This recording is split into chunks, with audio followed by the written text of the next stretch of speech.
এবার চলন্ত লিফটের প্রতিক্রিয়া নিয়ে আমরা আলোচনা করব। ধরো একজন মেঝের উপর দাঁড়িয়ে আছে,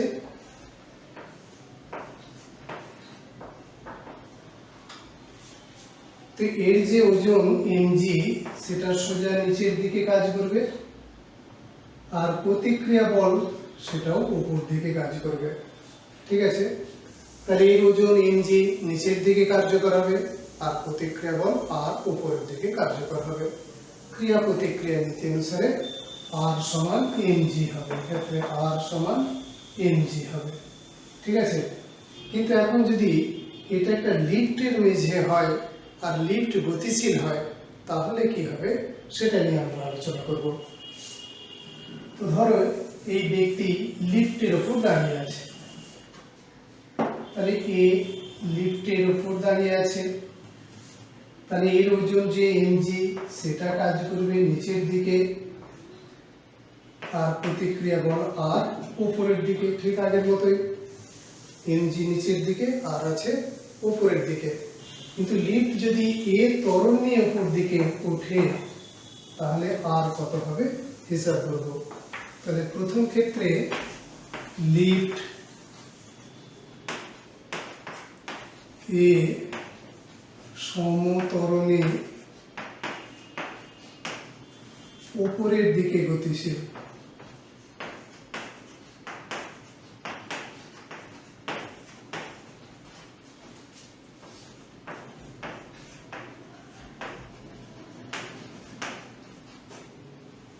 লিফট এ সমত্বরণে উপরের দিকে গতিশীল হলে কি হয় এই নিয়ে আমরা আলোচনা করব।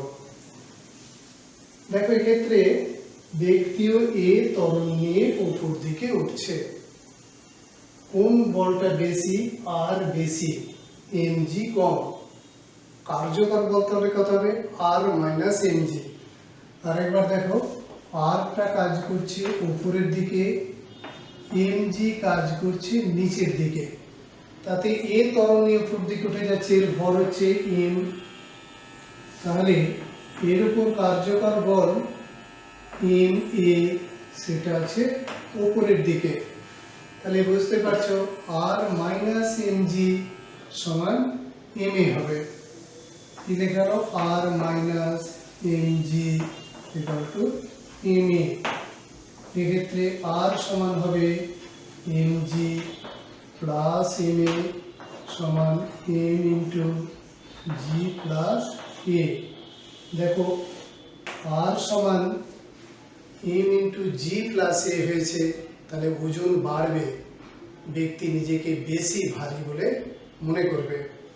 ঠিক আছে, এবার দেখো লিফট যদি এ ত্বরণ সহ উপরের দিকে না ওঠে নিচের দিকে নামে, দ্বিতীয় হচ্ছে এ সমত্বরণে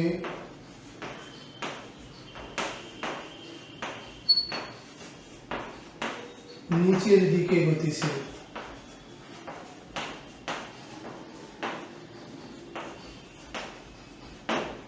তাহলে কি হবে, তখন দেখো এই ত্বরণটা নিচের দিকে থাকবে, এই ত্বরণটা নিচের দিকে, তাহলে কোন বলটা বেশি r না mg, বুঝতে পারো নিচের দিকে নামছে তাহলে mg বেশি r কম, তাহলে mg minus r equal to ma। তাহলে r সমান হবে mg মাইনাস ma। দেখো rটাকে ওইদিকে নিয়ে গেলে r প্লাস হবে, এইদিকে আসলে এরকম পাওয়া যাবে, তাহলে m into g minus a। এক্ষেত্রে দেখো g স্থির থাকলে r সমান mg হতো, কিন্তু g মাইনাস a আছে, তাহলে ওজন কম হবে, তাহলে তুলনামূলকভাবে হালকা বলে মনে হবে যদি g ত্বরণ যদি নিচের দিকে ত্বরণ নিয়ে নামতে থাকে। ঠিক আছে, এবার যদি সমবেগে ওপরে উঠে বা নামে, সমবেগে উপরে উঠলে বা নিচের দিকে নামলে, তাহলে সেক্ষেত্রে এ সমান কত, সমবেগে গতিশীল বলে লিখি, সমবেগে গতিশীল সেটা উপর দিকে বা নিচের দিকে, তখন a সমান 0। তাহলে সেক্ষেত্রে দেখো r সমান হবে mg। ঠিক আছে, সমবেগে উপরে উঠলে বা নামলে r সমান হবে mg, তখন প্রকৃত যে ওজন সেই ওজনই অনুভব করবে। এরপর দেখাবো নিচের দিকে নামছে কিন্তু এটা g এর সঙ্গে সমান, মানে অভিকর্ষজ ত্বরণের সমান ত্বরণে যদি নিচের দিকে নামে।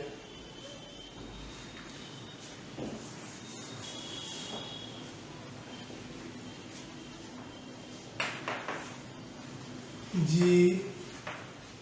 ত্বরণে নিচের দিকে গতিশীল,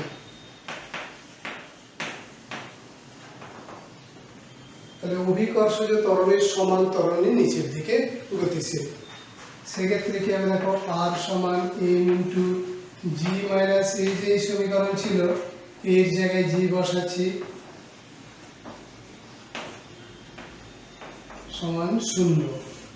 তাহলে প্রতিক্রিয়া বল সেক্ষেত্রে 0 হবে, আর প্রতিক্রিয়া বল না থাকলে ব্যক্তি নিজেকে ওজন শূন্য মনে করে, তাহলে এখানে ভারহীন অবস্থার সৃষ্টি হবে, ভারহীন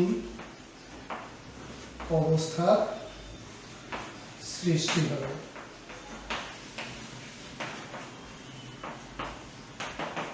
তাহলে ব্যক্তি নিজেকে ভারশূন্য মনে করে ওই মুহূর্তে। লিফট যদি জি ত্বরণ নিয়ে নিচের দিকে নামতে থাকে তাহলে লিফটের মধ্যে থাকা ব্যক্তির ওজন শূন্য মনে হবে, সেটা হচ্ছে ভারহীনতার অবস্থার সৃষ্টি হবে।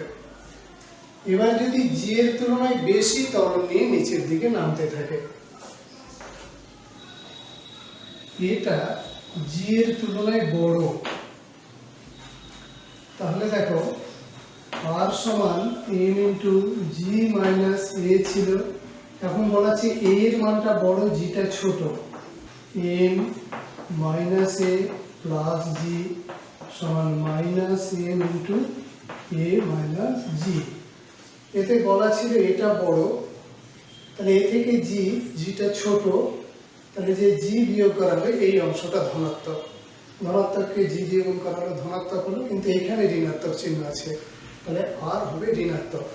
দেখো উপর দিকে আরটা ধনাত্মক, আরটা ঋণাত্মক হওয়া মানে উপর থেকে নিচের দিকে প্রতিক্রিয়া বল প্রযুক্ত হয়েছে, তাহলে এক্ষেত্রে এই ব্যক্তি মেঝে থেকে ছেড়ে উপরের দিকে যাবে, লিফটের ছাদে গিয়ে এর মাথা ঠেকে যাবে, উপর থেকে এর উপর প্রতিক্রিয়া বল প্রযুক্ত হবে। এক্ষেত্রে অতি ভারহীন অবস্থার সৃষ্টি হয়, এই অবস্থাটার নাম হচ্ছে অতি ভারহীন অবস্থা। অতি ভারহীন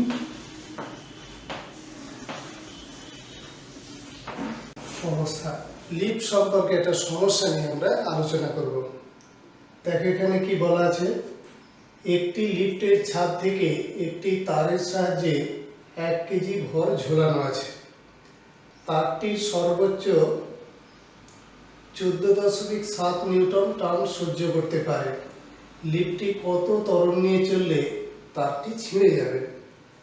তাহলে লিফট থেকে একটা তারের সাহায্যে একটা বস্তুকে ঝোলানো আছে, ধরো লিফটের ছাদ এটা, সেই ছাদ থেকে তারের সাহায্যে 1 কেজি ভরের একটি বস্তু ঝোলানো আছে। দেখো তার সর্বোচ্চ 14.7 নিউটন টান সহ্য করতে পারে। দেখো তার সর্বোচ্চ কত টান সহ্য করতে পারে, সেটা হচ্ছে 14.7 নিউটন টানে সহ্য করতে পারে। এবার দেখো এর জন্য লিফটকে যদি এ ত্বরণের উপর দিকে গতিশীল করা যায়, তাহলে তারের টান টি সমান হবে m ইন্টু জি প্লাস এ।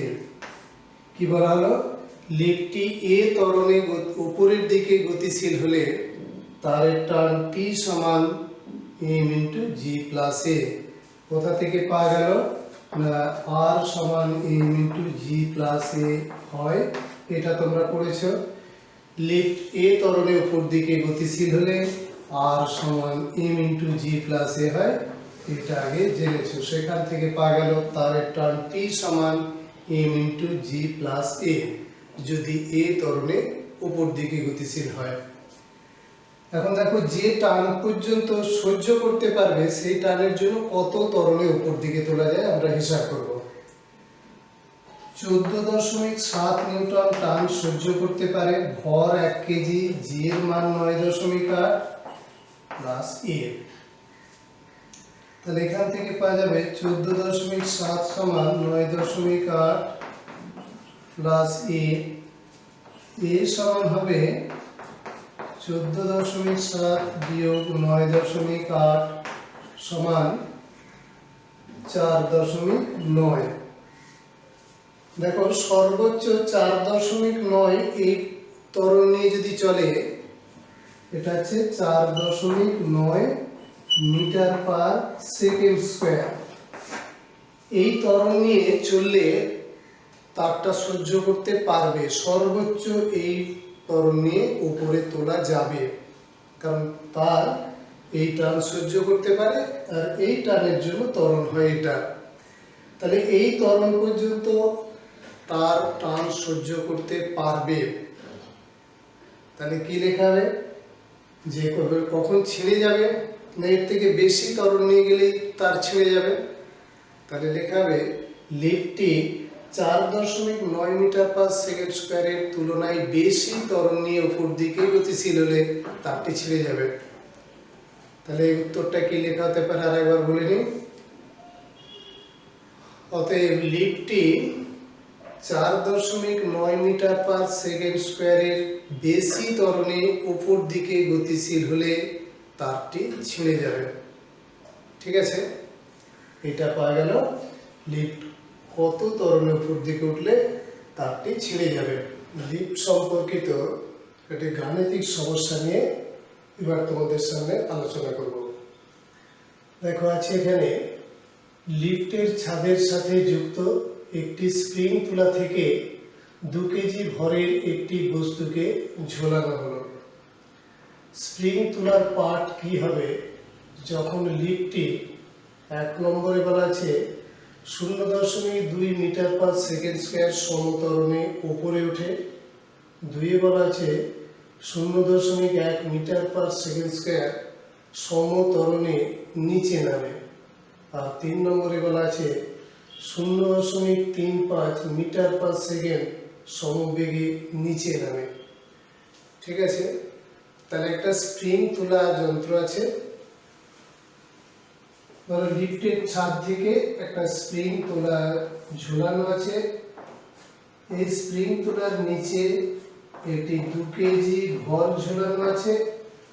তাহলে স্প্রিং তোলার পার্ট কত হবে আমাদেরকে হিসাব করতে হবে।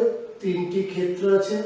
প্রথমে আছে 0.2 মিটার পার সেকেন্ড স্কয়ার সমত্বরণে উপর দিকে উঠছে, দ্বিতীয় ক্ষেত্রে আছে 0.1 মিটার পার সেকেন্ড স্কয়ার সমত্বরণে নিচের দিকে নামছে, 3 নম্বরে আছে 0.35 মিটার পার সেকেন্ড বেগে নিচের দিকে নামছে। এর ক্ষেত্রে একটা বিষয় দেখো, স্প্রিং তোলার পার্ট কি হয় সেটা নিয়ে একটু আলোচনা করে নিই। এখন স্প্রিং তোলার সাহায্যে কি মাপা হয় না, স্প্রিং তোলার সাহায্যে বস্তুর ওজন বা ভার মাপা হয়। তো ধরো এখানে 2 কেজি ভর ঝোলানো আছে, স্বাভাবিক অবস্থায় স্থির অবস্থায় 2 কেজি ভর ঝোলানো আছে। তাহলে এর জন্য নিচের দিকে কত বল কাজ করবে, 2 কেজি ভার, 2 কেজি ভার বল প্রযুক্ত হবে। আসলে এটা হলো বলের অভিকর্ষীয় একক। এই বলটা কত, 2 গুণিত 9.8 নিউটন। এটা হচ্ছে নিউটন হলো বলের পরম একক, কেজি ভার সেটা হচ্ছে অভিকর্ষী একক। নিউটন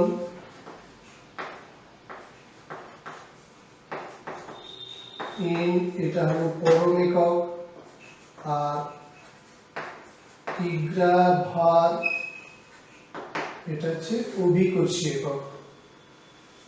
তো নিউটন আর কিগ্রা ভার এদের মধ্যে সম্পর্ক আছে যে কিগ্রা ভারকে জি দিয়ে গুণ করলে নিউটন পাওয়া যাবে, বা নিউটনকে যদি জি এর মান দিয়ে ভাগ করা হয় তাহলে কিগ্রা ভার পাওয়া যাবে।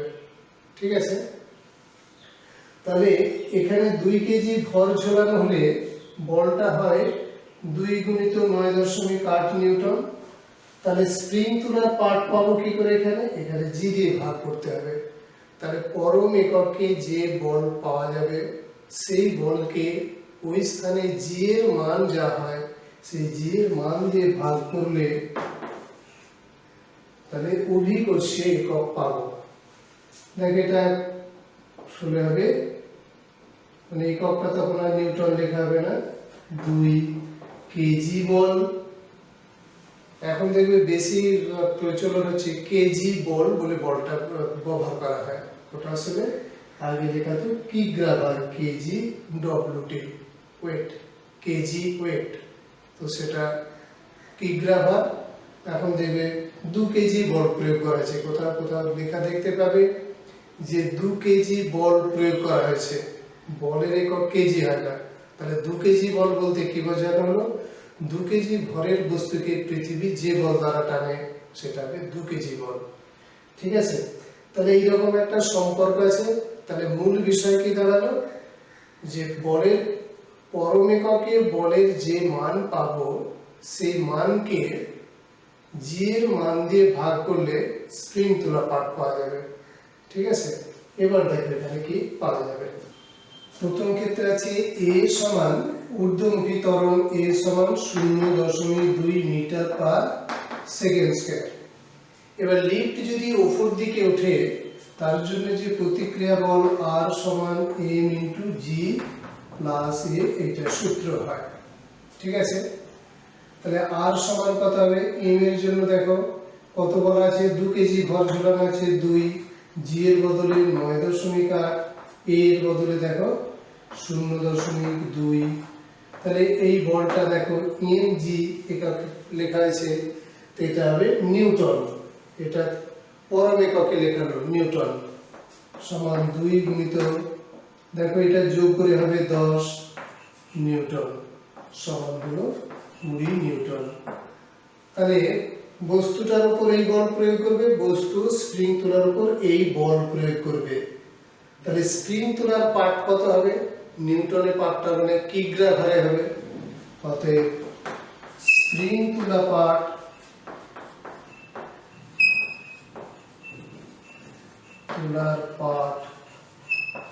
সমান 20/9.8 বলানোকে জি দিয়ে ভাগ করতে হবে, এত কেজি ভার, তো সেকে সংক্ষেপে কেজি লেখা হলো, সমান এটা ভাগ করলে দেখো 2.04 হবে, এত কেজি। এবার দেখো 2 এতে বলা আছে ত্বরণ এ সমান 0.1 মিটার পার সেকেন্ড স্কয়ার, কিন্তু এটা নিচের দিকে নামছে। তাহলে নিচের দিকে নামলে লম্ব প্রতিক্রিয়া আর সমান হয় এম ইন্টু জি মাইনাস এ। এই সূত্র ছিল, লিফট যদি এ ত্বরণ নিয়ে নিচের দিকে নামে তাহলে প্রতিক্রিয়া হয় এটা। তাহলে এই বল কাজ করবে বস্তুর উপর, বস্তু স্প্রিং তোলার উপর এই বল প্রয়োগ করবে। এখানে আর সমান হবে 2, এম এর মান 2, জি এর মান 9.8 বিয়োগ এ এর মান বলা আছে 0.1, এত নিউটন, সমান কত হবে? 2 গুণিত 9.7 নিউটন। তাহলে দেখো এটা হলো এত নিউটন বল। এবার এটা কিগ্রা ভারে কত হবে? তাহলে স্প্রিং তোলা পার্ট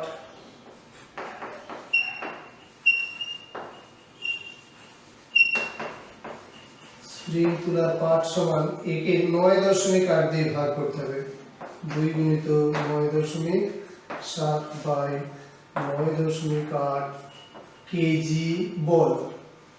ঠিক আছে, বা কিগ্রা ভার লেখা তো সংক্ষেপে কেজি লেখা আছে। তো এই ভাগটা করে কত হবে দেখো, এই ভাগটা করে পাওয়া যাবে 1.98 কেজি। তাহলে স্প্রিং তোলার পার্ট এইটা পাওয়া যাবে। প্রকৃতপক্ষে এটা কেজি ভার, ঠিক আছে। তো এবার 3 নম্বরে দেখো, সমবেগে উপরে উঠলে বা নামলে লিফটের ত্বরণ এ সমান হচ্ছে 0। লিফটের ত্বরণ এ সমান হলো 0। তাহলে আর সমান তখন হয় m ইন্টু জি প্লাস এ বা মাইনাস এ। তো সেক্ষেত্রে আর সমান হচ্ছে এম জি, এটা 0 বলে, ঠিক আছে। তাহলে পার্ট কত হবে দেখো, এটা যদি লিখি সমান 2 গুণিত 9.8 নিউটন, আর স্প্রিং তোলার পার্ট সমান হবে 2 গুণিত 9.8 বাই 9.8 কেজি সমান 2 কেজি, ঠিক আছে। তাহলে স্প্রিং তোলার পার্ট এক্ষেত্রে 2 কেজি হবে। লিফটটা নিচের দিকে নামলেও এটা হবে, আর যদি বলা থাকতো উপর দিকে উঠছে তাহলে এটাই হবে। তো ত্বরণের ক্ষেত্রে 0, তাই উপরে ওঠা বা নামার জন্য আর এর কোনো পরিবর্তন হবে না। এ থাকলে পরিবর্তন হতো, এ 0, তাই লিফট উপর দিকে ওঠা বা নামার জন্য আর এর কোনো পরিবর্তন হবে না। স্প্রিং তোলার পাঠের জন্য কোনো পরিবর্তন হবে না, ঠিক আছে। তাহলে লিফট সম্পর্কে তার একটি সমস্যা নিয়ে এখন তোমাদের সামনে আলোচনা করব। দেখো এখানে গাণিতিক সমস্যায় কি বলা আছে। একটি কাঁচের প্লেটের উপর 3 কেজি বা তার বেশি ভরের কোনো বস্তু রাখলে প্লেটটি ভেঙে যায়। একটি লোহার টুকরোকে একটি লিফটের মধ্যে ওই কাঁচের প্লেটের উপর রাখা হলো। লিফটের ঊর্ধ্বমুখী ত্বরণ বাড়াতে বাড়াতে যে মুহূর্তে 245 সেন্টিমিটার পার সেকেন্ড স্কোয়ার হলো, তখন প্লেটটি ভেঙে গেল। লোহার টুকরোর ভর কত? দেখো মূল বিষয় কি হচ্ছে, একটা কাঁচের প্লেট আছে, এই প্লেটটাকে রাখা আছে একটা লিফটের মধ্যে। তো এর উপর একটা ভর রাখা আছে, যে ভরটা আমাদেরকে নির্ণয় করতে হবে। তো এই প্লেট সর্বোচ্চ যে বল সহ্য করতে পারে, দেখো কাঁচের প্লেট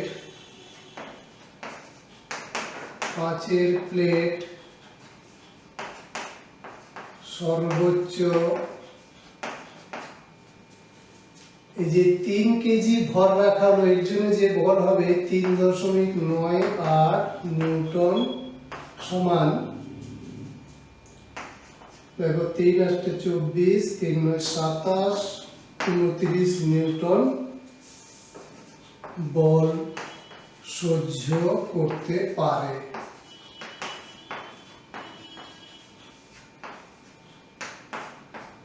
ঠিক আছে, তাহলে সর্বোচ্চ প্রতিক্রিয়া বল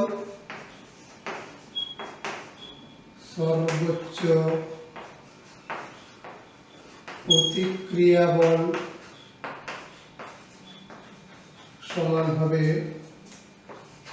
29.4 নিউটন। এটা হবে সর্বোচ্চ প্রতিক্রিয়া বল। দেখে বলা আছে লিফটের ঊর্ধ্বমুখী ত্বরণ, এটা ঊর্ধ্বমুখী ত্বরণ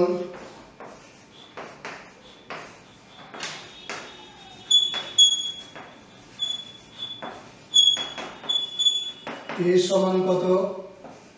24.5 সেমি পার সেকেন্ড স্কয়ার, এটা হবে 2.45 মিটার পার সেকেন্ড স্কয়ার। সব এসআই পদ্ধতিতে হিসাব করছে।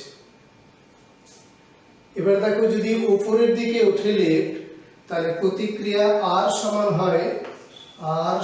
হয় m ইন্টু জি প্লাস এ। তাহলে লিফট এ ত্বরণের উপর দিকে উঠলে লম্ব প্রতিক্রিয়া আর সমান হয় এটা। দেখো এখানে আর এর বদলে লেখা হবে প্রতিক্রিয়া বল, আর সেটা হচ্ছে 29.4 প্রতিক্রিয়া বল অত নিউটন। এম এর মান কত, এম জানা নেই, এটাই নির্ণয় করতে হবে। বস্তুর ভরটা হচ্ছে এম, এমটা এখানে বস্তুর ভর, এম এর মান জানা নেই। জি এর মান 9.8, আর এ এর মান কত, দেখো এ লেখা আছে 2.45।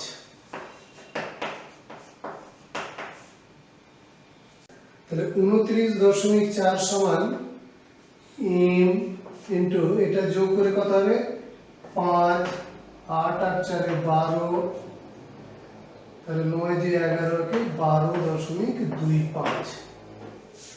তাহলে এখান থেকে এম সমান পাওয়া যাবে, এটা উপরে লিখছি, দেখো এম সমান হবে 29.4 বাই 12.25।